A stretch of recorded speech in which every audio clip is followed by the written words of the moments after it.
ମୁଁ ମିଡିଆରେ ଯାହା ଦେଖିଲି ମତେ ବି ବହୁତ ଖରାପ ଲାଗିଲା। ମନୋଜ ଦାଦାଙ୍କୁ ବ୍ୟକ୍ତିଗତ ସ୍ତରରେ ମୁଁ ବହୁତ ସମ୍ମାନ ଦିଏ, ବହୁତ ଭଲ ପାଏ। ମୁଁ ଦେଖିଲି ତାଙ୍କ ଇମୋସନକୁ ବହୁତ କଷ୍ଟ ହେଇଛି। ମୁଁ ପର୍ସନାଲି ଯଦି ତାଙ୍କୁ କଷ୍ଟ ହେଇଛି ମୁଁ କ୍ଷମା ମାଗୁଛି। ଯଦି ସମ୍ବଲପୁର ସେଣ୍ଟିମେଣ୍ଟକୁ ହର୍ଟ ହେଇଛି ମୁଁ କ୍ଷମା ମାଗୁଛି।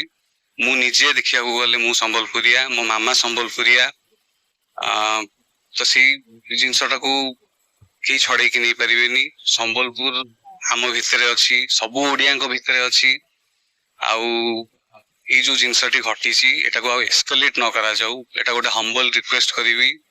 ଆଉ ମନୋଜ ଦାଦାଙ୍କୁ ବି ରିକ୍ୱେଷ୍ଟ କରିବି ଯେ ଏଟା ବ୍ୟକ୍ତିଗତ ସ୍ତରରେ ସମାଧାନ କରିଦିଅନ୍ତୁ।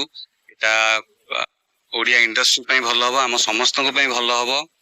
ମୁଁ ଆଉ ଥରେ ଗୋଟେ ହମ୍ବଲ ରିକ୍ୱେଷ୍ଟ କରିବି ମନୋଜ ଦାଦା।